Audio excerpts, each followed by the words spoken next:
over 55 years, your source for agribusiness news and features from around the Southeast and across the country, focusing on one of the nation's top industries, agriculture. The Farm Monitor is produced by the Georgia Farm Bureau in association with Abraham Baldwin Agricultural College.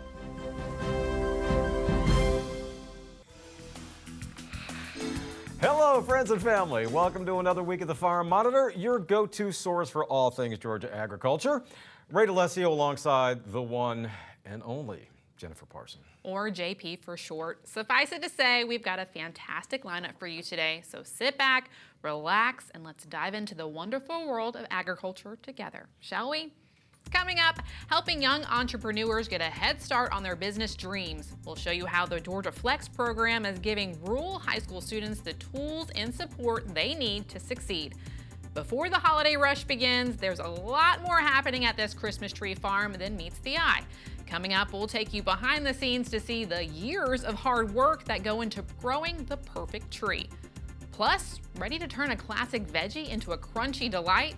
We've got a healthy twist on your favorite side dish that's so good, you won't even miss the potatoes. All this and so much more starts right now on the Farm Monitor. Starting a business is no easy task, and that's even more true when you're a high school student in a rural community. But thanks to the Georgia Flex program, students who are ready to take that leap are getting the support and resources they need. Damon Jones has more on how this initiative is helping young entrepreneurs. It's been said that if there is no struggle, there is no progress. It's a motto best exemplified by those looking to start their own business, as it takes plenty of patience, determination, and support in order to succeed.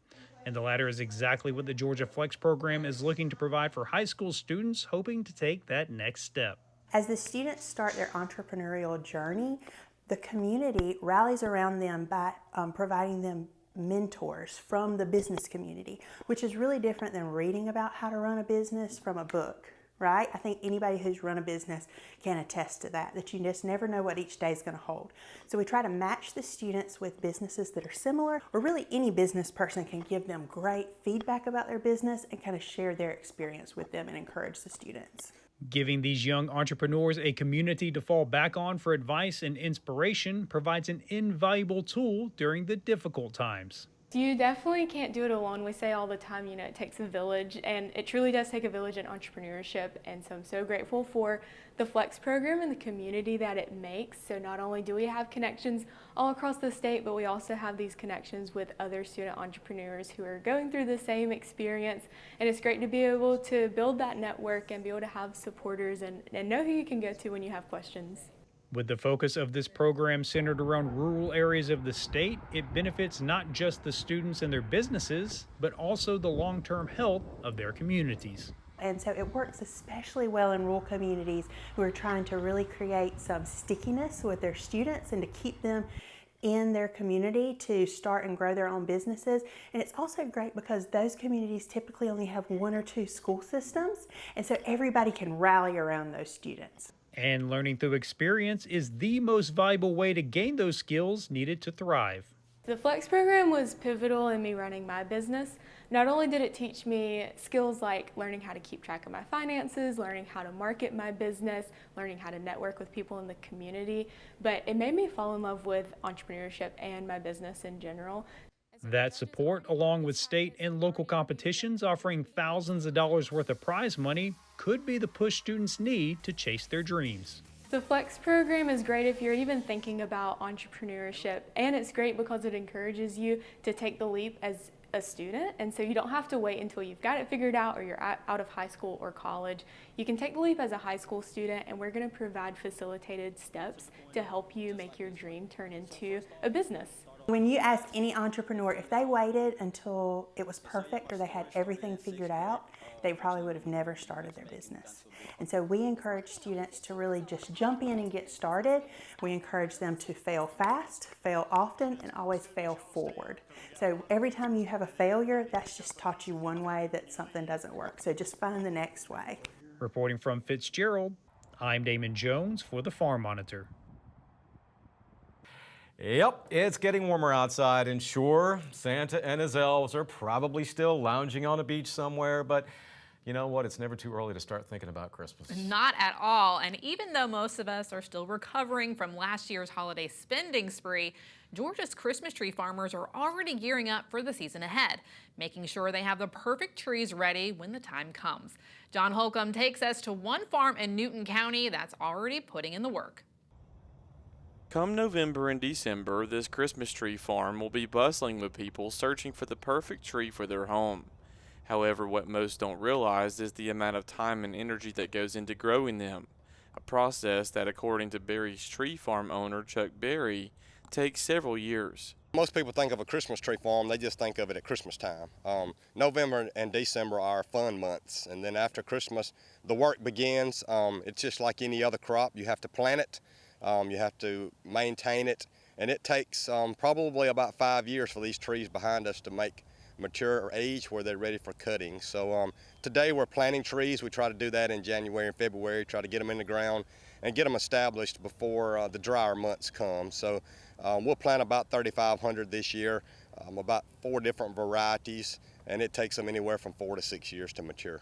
The process, which you can see here, is a methodical one, which Berry says helps them better maintain the trees and their farm, as each crop is carefully measured and spaced out. As you can see behind, the trees are in straight rows, and that's just basically for maintenance purposes. We plant everything on an 8-foot square, so you've got an 8-foot row, you know, both ways. It just makes it look more uniform, easier to maintain with the tractor. We plant everything basically like a crop. You know, some farms may go back in between big trees and plant little trees. We plant everything the same size. So we push up stumps with the loader, clean the field, plow the field. You know, it's like planting corn or cotton, just we don't get corn or cotton this year. We've got to wait 5 or 6 years for it to produce a Christmas tree. As you can see, other than actually clearing the land, they do everything by hand rather than with machines, which Berry says helps them grow a better product. We plant everything by hand. I mentioned that we plant on 8-foot squares.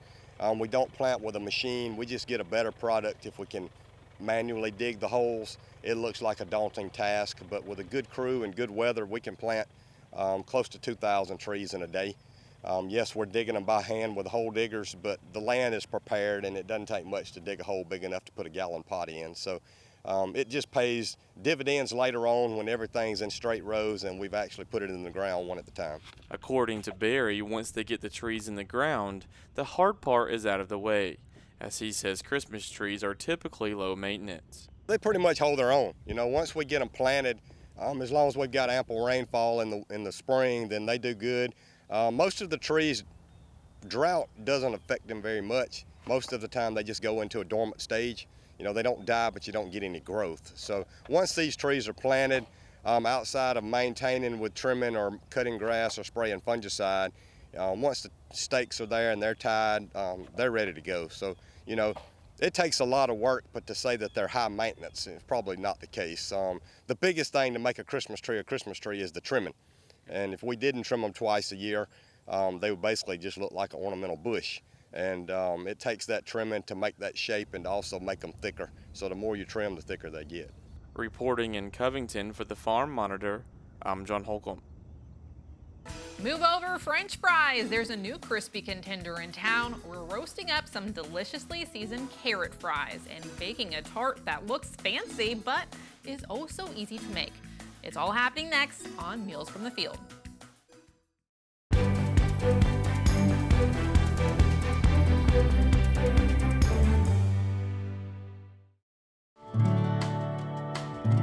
Brian Fairchild is a native of North Carolina and received his PhD in physiology from North Carolina State University.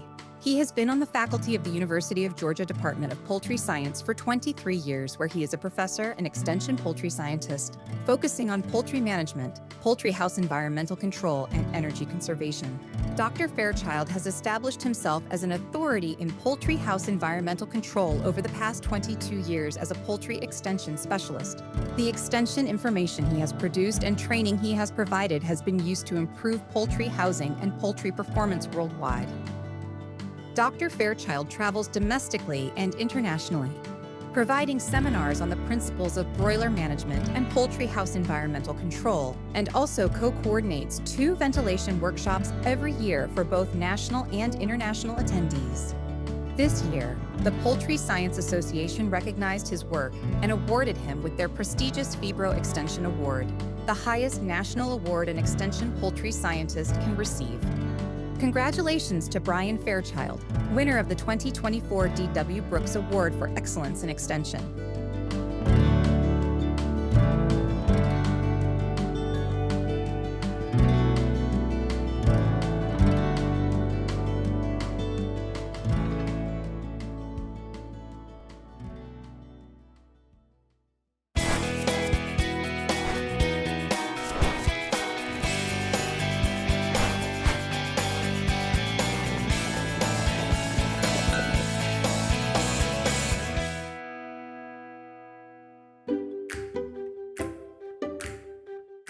Well, in the year and a half we've been working together, a lot of people refer to Tracy and I. They say they're like peas and carrots. Well, welcome back to the Farm Monitor, and welcome to another edition of Meals from the Field. I am Peas. I am Carrots. That is Carrots, AKA Dr. Tracy Brickman. So no peas this month. So yes, no peas, but we are doing carrots. We are doing carrots. Yes, so what's the recipes that we have? So the first one that we're gonna do is a really simple carrot fries. What I did, I have here 1 pound of carrots that I cut. Okay. You know, they're not exact matchsticks, and because it doesn't have to be pretty. I took a carrot, I cut it in half, this way, lengthwise, and then I put the flat side down and cut it in half again, and you just keep cutting in half until you get kind of matchstick stick size. Again, it doesn't have to be beautiful, just all about the same size. So I have my 1 pound of French fried carrots, and I'm gonna add 2 tablespoons of olive oil. Okay. I do have my oven preheating to 425 because I'm gonna roast these. And then that's a half a teaspoon of ground cumin. Pinch? Nope, you can do all of the ground cumin. And then a half a teaspoon of paprika. And all of that as well. Okay. And then I have some kosher salt and some black pepper that you are gonna season to taste. So a pinch, and you can always add more. I like going fairly light. Okay. So that, if you want more, you can add more after you cook them. All right, little pinch. There we go.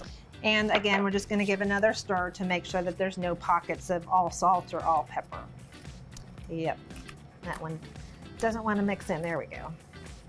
Once I feel like everything's well coated and evenly dispersed, I'm going to put this on a parchment paper lined sheet pan. I love parchment paper because it makes cleanup so easy.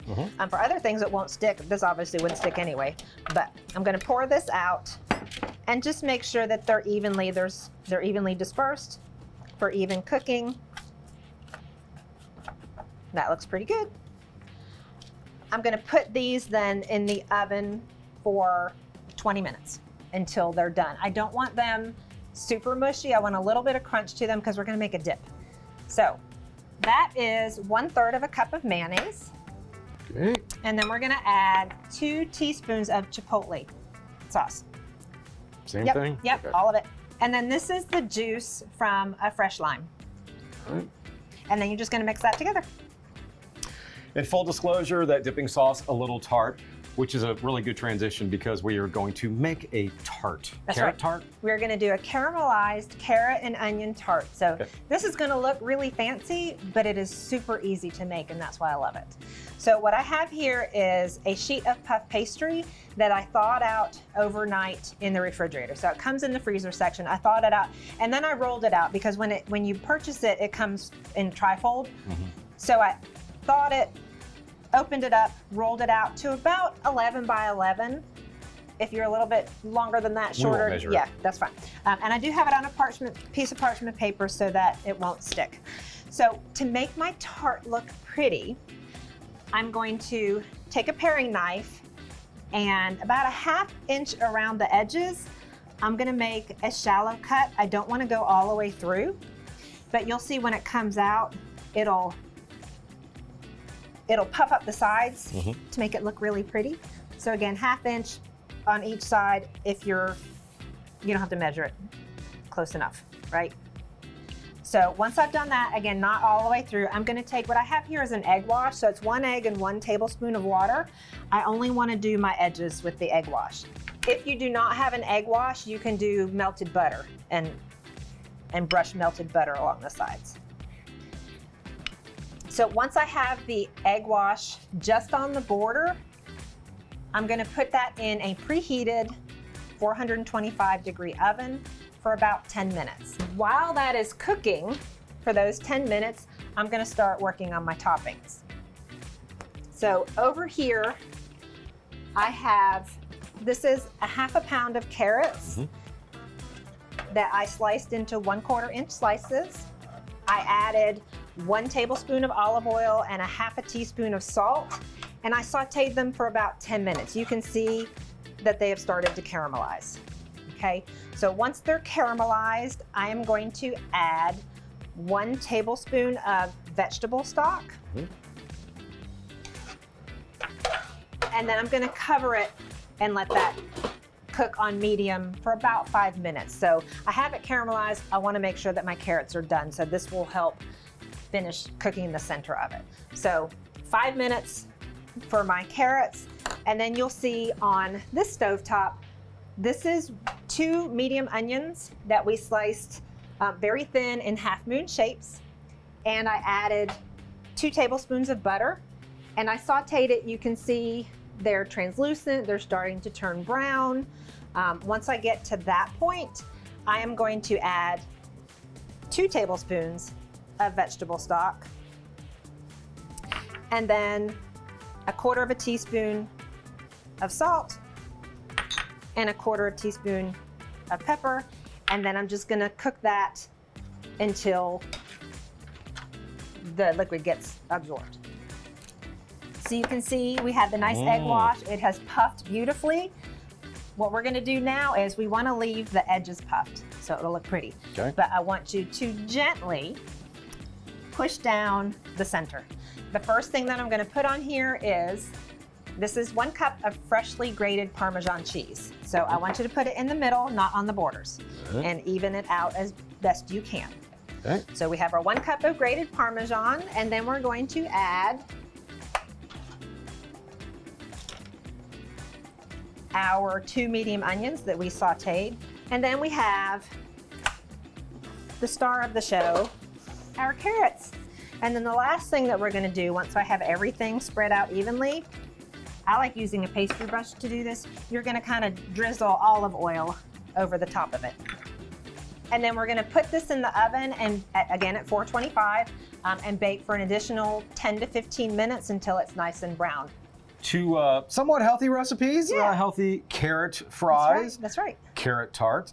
2 recipes you can find by logging on to farm-monitor.com, going to our recipe section, and getting all the lovely ingredients there. That's why they call it Meals from the Field, everything coming to us here from Georgia. So, Tracy, as always, it looks absolutely delicious. Can't wait to dive into this. Hopefully you get to dive into yours as well. And we thank you for joining us. Thank you for joining us. Thank you for having me. And we'll see you again next month.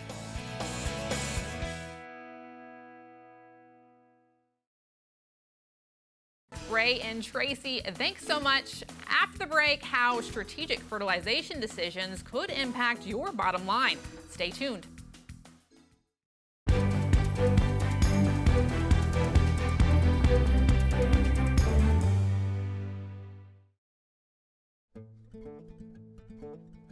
Every year, the Georgia Forestry Commission flies over 6,000 miles, surveying over 11,520,000 acres of Georgia's landscape, looking for signs of activity from an insect known as the southern pine beetle. While this insect is no longer than a grain of rice, the damage it causes to Georgia's pine forests is gigantic. Southern pine beetles attack and kill trees by creating winding tunnels underneath their bark to store their eggs. Don't worry, the Georgia Forestry Commission is always keeping an eye out for these insects. From June to September, we take to the skies to watch over Georgia's trees from above. This process begins with a little bit of planning. First things first, your local GFC forester will partner with a member of our air operations team. Using data of the area, they will work together to determine the best route for observation. Once a route has been determined, then it's time to fly. The forester and the pilot will begin circling the area, looking out for any brown spots amid the green canopies, a sign of dying trees. If a potential pine beetle spot is sighted, it is logged on the map for further on-the-ground investigation. Once the flight is complete and any potential pine beetle spots are logged, a forester will then travel to these spots on the ground and investigate the trees further. In some cases, the forester will work with a private land consultant on the investigation as well. When they arrive on the scene, the forester will locate and assess the trees, looking for any surface level signs of beetle activity, including green needles scattered around the base of the tree and pitch tubes located in the bark. Then, the forester will remove a piece of the tree bark to check for the S-shaped markings caused by the southern pine beetles. Usually, if these tunnels are found, the forester will then confirm that the tree death in this spot is being caused by an outbreak of the southern pine beetles. The GFC forester will then take photos and log any evidence they find. If the presence of southern pine beetle is confirmed, the GFC forester will work with the landowner to determine the best next steps available to them. There are a few things that can be done to prevent the spreading of southern pine beetle, including thinning the pine stand, conducting a prescribed burn, or conducting a chemical release of non-pine trees. The Georgia Forestry Commission offers a southern pine beetle cost share program, and eligible landowners could be incentivized to complete these activities. Please contact your local GFC forester if you've seen any signs of southern pine beetle activity on your property. Your local GFC forester may also contact you if we notice any signs of southern pine beetle activity on your property during one of our aerial surveys. Together, we can take preventative measures to reduce the amount of trees claimed by southern pine beetles and help keep our trees green and healthy. The Farm Monitor continues, and so do the discounts. One of the many perks of being a Georgia Farm Bureau member. We're talking hotels, rental cars, family entertainment, and our GFB Savings Plus app with over 300,000 local and national discounts. Best of all, annual membership dues are only $35. That's annual. And membership is open to everyone. You don't have to be a farmer or have insurance with us to join Georgia Farm Bureau. For more information and other benefits of becoming a member, just visit gfb.org and head on over to the membership section. Finally this week, as cotton growers prepare for planting, high fertilizer costs and tightening commodity markets are creating slim margins. So how can farmers adapt their crop management strategies? Andrew Wright, extension economist with Texas A&M AgriLife, shares key insights on navigating these challenges while keeping long-term sustainability in mind. There's a set of fundamental supply and demand factors that are always at play. Fertilizer and the inputs that go into fertilizer production, these are global commodities. They're produced and traded all over the world. I also think it's important that when we talk about fertilizer prices, we think in terms of relative prices. I think we need to ask the question, how expensive is fertilizer relative to the price of the commodities that we grow with it? Growers already know fertilizer is probably going to be more expensive this year, especially relative to commodity prices, at least relative to cotton prices. So growers are likely to be in for another year of tight margins, prices near break even. So I think that this is a year to be strategic about changes to fertilization level. If anybody's considering making a change, maybe cutting back, reducing their fertilizer application rates to cut some costs, there are two things I would encourage any growers who came to me to think about. Don't just think about the reduced cost that comes from cutting back fertilization rates. Think in terms of what you might be giving up in terms of production and revenue if you're not fertilizing as much. You're not making yourself any more money. It doesn't make sense to save maybe $30 per acre on costs if you lose $50 per acre in revenue. You're putting yourself behind when you do that. So think about, if you're going to save money, are you going to lose more on the other side, on the revenue side, and end up behind? I would encourage growers, don't make any decisions in the short term that might hurt progress towards long-term goals. Our thanks to the National Cotton Council for that. And as always, thanks for watching the Farm Monitor. It was fun. Have a great week.